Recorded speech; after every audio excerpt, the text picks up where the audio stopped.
Hey guys, so I'm trying to look kind of famous today with my California glasses because one of our objectives, well, actually, both objectives, are learning about famous paleontologists. We're going to do two things today.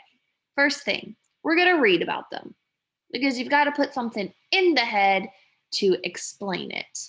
And when we explain it, since you are no longer little kids, but you are those who are going to be writers, you need to write a paragraph. So the first thing, you're going to answer questions about famous paleontologists using key details in the text curious about fossils. So that just means you're going to read the story and not tell me what your head tells you, but what you actually can read in the story. Two, that's a weird two, this kind of two. You're going to write a paragraph, just like you did yesterday. Hamburger paragraph, topic sentence, meat sentence, ending, conclusion. Top and bottom, bread. In the middle, it's that meat, a juicy detail. And you're going to write about a famous paleontologist. You might say, Miss S, I don't know any famous paleontologists. Well, lucky for you, I'm going to read it to you. And I will also have the PDF for you to reference.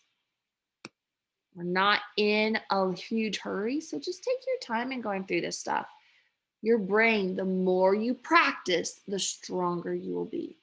So let's get started with this. Close read means we stop and look at the picture. You should know what dinosaur that is. And if you don't, they're over on the side. I love it. Oh, let me get my little pointer. It's a T. Oh, kind of a drawing thing. It's a T-Rex skeleton. And there's this old guy, Mr. Barnum Brown. Another skeleton. This is another fossil. So, read with me. More and more fossil discoveries were made from the mid 1800s on. 1800s, like there were no cars. The telephone was just invented at the end of it. Electricity was kind of a new thing. It was kind of a crazy time. Not very comfortable to live. Oh, like cowboys and Indians were alive during this time. Kind of cool too. In New York, Othniel Charles Marsh collected rocks in trilobites. See, sometimes I have to sound out. Trilobites. Those are like fossils, teeny tiny fossils. Meow meow. Meow meow wanted to be part of it. Sorry. She wants to be famous. She thinks she's very famous. But anyways, when he was a boy, so just like Mary Anning, he liked to discover things. Ancient birds became his special interest.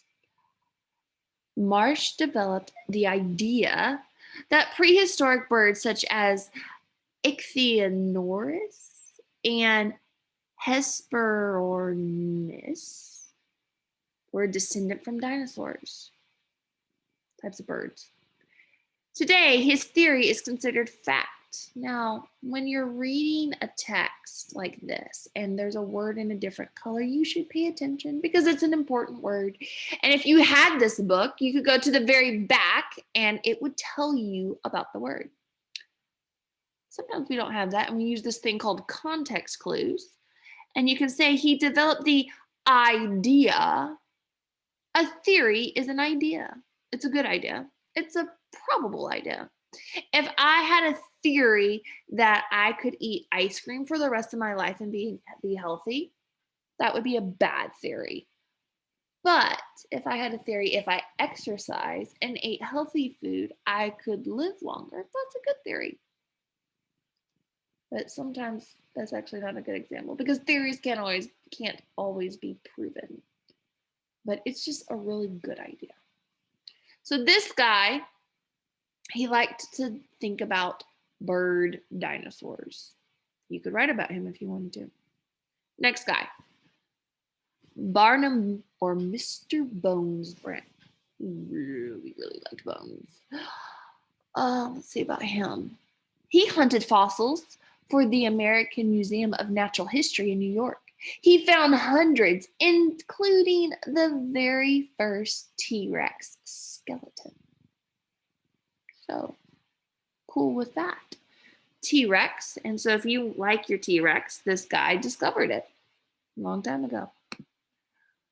Ooh, Charles Doolittle Walcott. Did you guys watch Mr. Doolittle? The book is way better, but that's not him. Mr. Walcott also grew up in New York. All these guys are New Yorkers. And was a fossil collector when he was young. Later, Walcott found the famous fossil location in the Canadian Rockies called the Burgess Shale. Kind of watched about that one, huh? Shale is a kind of rock. Walcott used dynamite to blast the rock apart. He mapped what fossils were found in the different layers.